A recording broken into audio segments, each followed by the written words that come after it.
Olá, Lídias, mais uma vez juntas, pastora Elisângela Guiar. Vamos dar continuidade à leitura do livro As Heroínas da Graça, de Ruth Salviano. A partir da página 53, nós vamos conhecer a história de Catarina de Zirmen, que se passa nos anos de 1478 a 1547, com o subtítulo A Mulher Mais Poderosa de Zurique. E assim nos diz: em Zurique e em outras partes da Suíça, a implementação da reforma ocorreu de forma relativamente pacífica, sem guerras religiosas violentas, como na França e na Alemanha. E o fato de que Catarina de Zirmen entregou a sua abadia com todos os direitos de governo permitiu que os movimentos fossem introduzidos sem conflito. Catarina pertencia à nobreza alemã e teve uma infância difícil.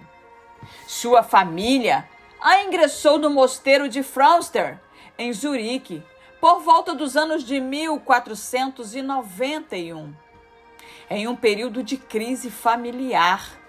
Naquela abadia, ela sofreu e chegou a ser molestada por padres.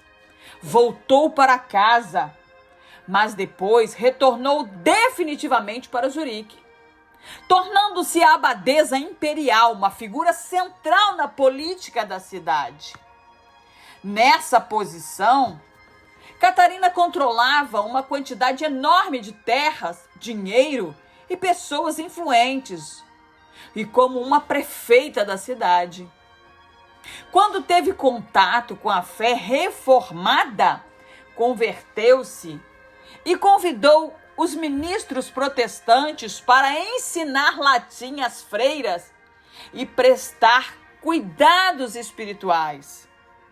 Por ter ciência do poder da abadesa, o reformador Zwinglio temia que ela expulsasse todos os protestantes e procurasse a ajuda da Igreja Católica.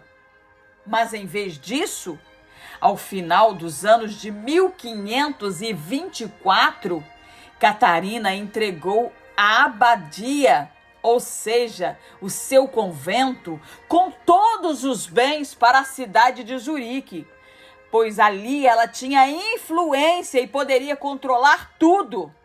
Tal atitude foi por convicção pessoal, por certeza de que deveria resistir à igreja oficial. A transferência de propriedades deu à cidade uma vantagem mais do que econômica, pois transformou Zurique em um lugar abertamente seguro e livre para os protestantes, sem os conflitos civis de outros locais, como Alemanha e França. Entretanto, isso pôs Catarina em uma posição muito vulnerável, como inimiga pública da Igreja de Roma. Contando com a proteção de Deus, ela se casou, teve uma filha e continuou na liderança pública, trabalhando no conselho da cidade. Se por um lado foi acusada de ter renunciado à abadia e ter se casado fora da sua classe social, ou seja, com a pessoa pobre, por outro lado, em Zurique, a sua abdicação teve grande reconhecimento.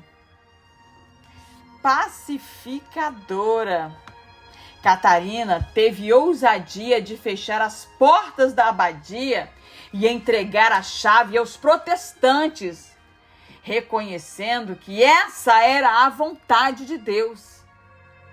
Em 2000, foi reconhecida como a mulher mais poderosa de Zurique em sua época e homenageada com uma placa em um memorial.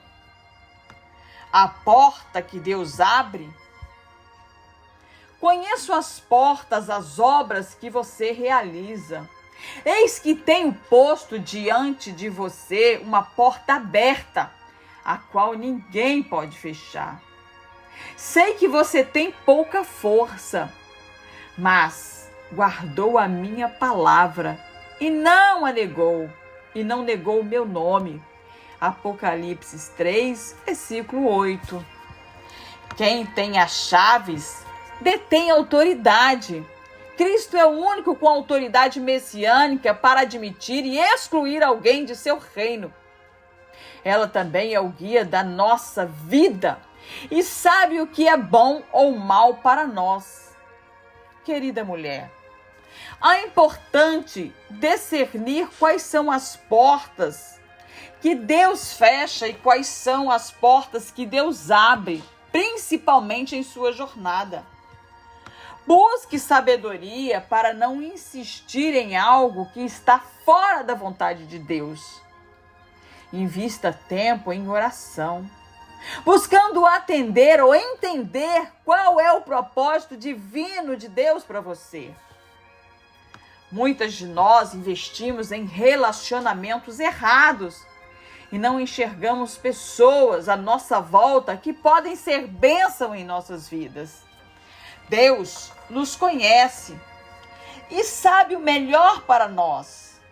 Por isso, confie, entregue-se e desfrute da alegria e da paz que advém das sábias escolhas. Meu Pai, conceda-nos discernimento para enxergar as portas que abristes em minha vida. Amém. Te aguardo, Lídia, na leitura de outros capítulos e na história de outras mulheres que foram notáveis no cristianismo.